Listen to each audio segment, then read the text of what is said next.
kebenaran firman bahwa sehelai di rambut kami tidak akan terjatuh tanpa sepengetahuan Engkau. Dan bersyukur Engkau Allah yang begitu peduli dalam hidup kami. Kalau kami boleh ada sebagaimana kami ada hari ini, semua karena pemeliharaan Tuhan, semua karena kasih sayang Tuhan bagi hidup kami. Karena Engkau punya rencana yang indah dan yang terbaik bagi hidup kami. Terima kasih Tuhan Yesus. Mari lebih lagi Engkau mengajari kami kebenaran, agar kami semakin hari semakin mengerti dan berjalan dalam setiap rencana dan kehendak Allah. Urapi hamba-Mu dan urapi kami sekalian, biar kami sama-sama diberkati oleh firman. Di dalam nama Tuhan Yesus Kristus kami berdoa dan mengucap syukur. Haleluya, sama-sama kita katakan amin, amin. Puji Tuhan. Haleluya, luar biasa hari ini kita dilayani masih juga yang masih muda, masih ganteng gitu ya. Pengkhotbah pasal 3 ayat 1 sampai ayatnya yang ke-15. Sudah semuanya? Kalau sudah kita akan baca bergantian. Nah, saya ayat 1, saudara ayat kedua dan sampai ke-15 kita sama-sama. Berikutnya, untuk segala sesuatu ada waktunya. Untuk segala sesuatu ada masanya. Untuk apapun di bawah langit ada waktunya. Ada waktu untuk lahir, ada waktu untuk meninggal, ada waktu untuk menanam, ada waktu untuk mencabut yang ditanam. Ada waktu untuk membunuh, ada waktu untuk menyembuhkan, ada waktu untuk merombak, ada waktu untuk membangun. Ada waktu untuk menangis, ada waktu untuk tertawa, ada waktu untuk berkata, ada waktu untuk menari. Ada waktu untuk membuang batu, ada waktu untuk mengumpulkan batu, ada waktu untuk memeluk, ada waktu untuk menahan diri dari memeluk. Ada waktu untuk mencari, ada waktu untuk membiarkan rugi, ada waktu untuk menyimpan, ada waktu untuk membuang. Ada waktu untuk merobek, ada waktu untuk mencahi, ada waktu untuk berdiam diri, ada waktu untuk berbicara. Ada waktu untuk mengasihi, ada waktu untuk membenci, ada waktu untuk perang, ada waktu untuk damai. Apakah untung bekerja dari yang dikerjakannya dengan berjerih payah? Aku telah melihat pekerjaan yang diberikan Allah kepada anak manusia untuk melelahkan dirinya. Ia membuat segala sesuatu indah pada waktunya, bahkan ia memberikan kekekalan dalam hati mereka. Tetapi manusia tidak dapat menyelami pekerjaan yang dilakukan Allah dari awal sampai akhir. Aku tahu bahwa umur mereka ada yang lebih baik daripada suka-suka dan menikmati kesenangan dalam hidup mereka. Dan bahwa setiap orang dapat makan, minum, dan menikmati kesenangan dalam segala jerih payahnya. Itu juga adalah pemberian Allah. Aku tahu bahwa segala sesuatu yang dapat Allah akan tetap ada dan selamanya. Itu tak dapat ditambah dan tak dapat dikurangi. Allah berbuat demikian supaya manusia takut akan Dia. Sama-sama. Yang sekarang ada, dulu sudah ada, dan yang akan ada sudah lama ada, dan Allah mencari yang sudah lama. Bapak Ibu Saudara, apa yang kita baca hari ini mengenai waktu, ya, itu sebabnya judul khotbah saya hari ini menghargai waktu. Kenapa demikian, saudara? Karena waktu itu sangat berguna. Tolong, ini kenapa nggak jalan? Iya.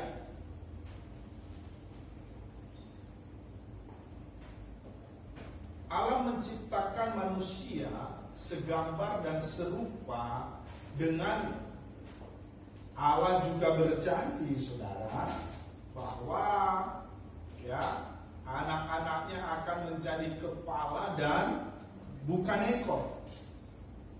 Untuk menggenapi hal tersebut tentunya kita harus memiliki hidup yang menghargai waktu dan menyadari bahwa waktu yang kita miliki adalah Jadi jangan pernah kita menyia-nyiakan waktu yang ada. Kita harus menghargainya dalam kehidupan. Nah, pertanyaannya sekarang, kita harus menyadari bahwa waktu yang diberikan Tuhan, saudara, itu sangat penting. Kita harus menyadari bahwa waktu yang diberikan Tuhan itu harus kita gunakan sebaik-baiknya. Kenapa, saudara? Karena waktu itu ada batasnya. Ya kan? Dikatakan tadi ada waktu, ada waktu, ada waktu. Berarti waktu itu sangat terbatas. Ayat 1 tadi dikatakan di situ, dia bilang begini, untuk segala sesuatu ada masanya. Untuk apapun di bawah langit ada waktunya. Jadi semuanya ada waktunya, saudara. Kita tidak boleh menyia-nyiakan itu. Kita harus sadari bahwa waktu itu ada batasnya. Pengkhotbah mengingatkan kepada kita bahwa waktu ada musimnya dan waktu ada batasnya.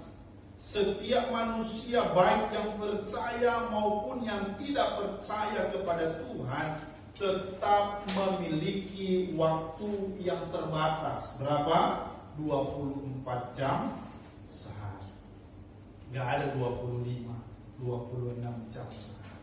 Hanya 24. Oleh sebab itu kita seharusnya, saudara, kita hidup menghargai waktu yang terbatas ini dengan cara apa? Melakukan hal-hal yang produktif dan berguna. Berhentilah membuang-buang waktu untuk hal-hal yang semu.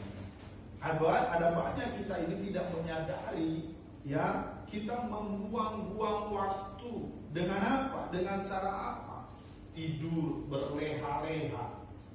Padahal waktu itu jalan terus. Coba jam itu, ada nggak dia berhenti? Nggak pernah berhenti kan? Ya kan? Lu mau duduk, mau apa kek, dia tetap jalan aja.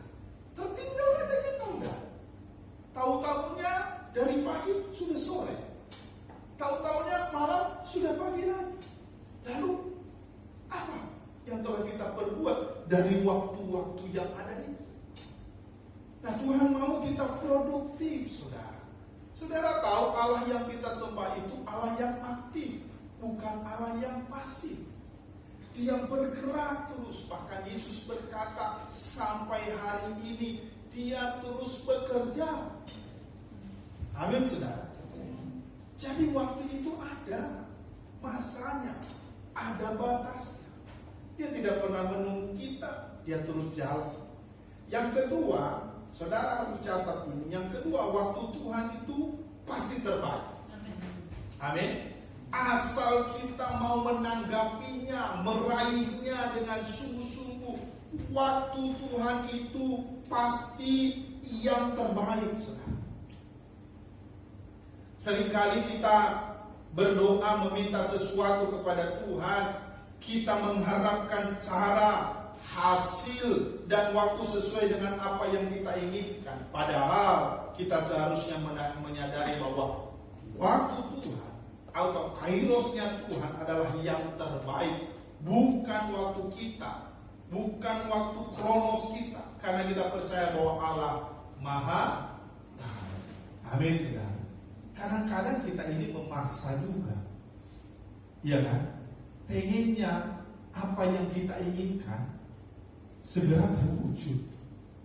Padahal kita tidak tahu. Itu menurut kita, itu waktu kita. Tapi waktu Tuhan belum tentu waktunya kita. Namun harus kita percaya bahwa waktu Tuhan itu adalah yang terbaik, yang the best dalam hidup kita. Itu sebabnya kita harus terus bersabar.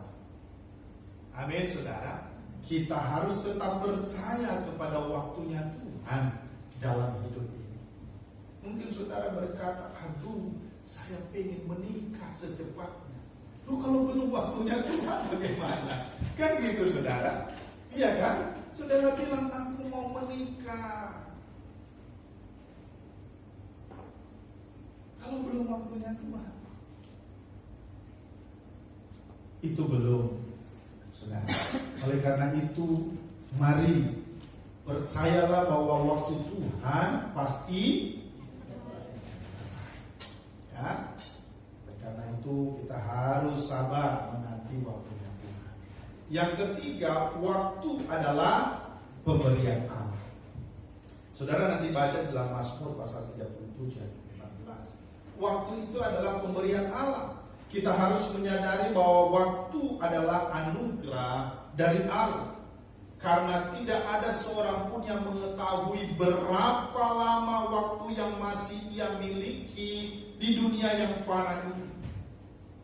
Oleh sebab itu kita harus mempergunakan waktu yang sudah diberikan ini untuk dikelola dengan sebaik-baiknya untuk kemuliaan nama Tuhan. Amin, saudara.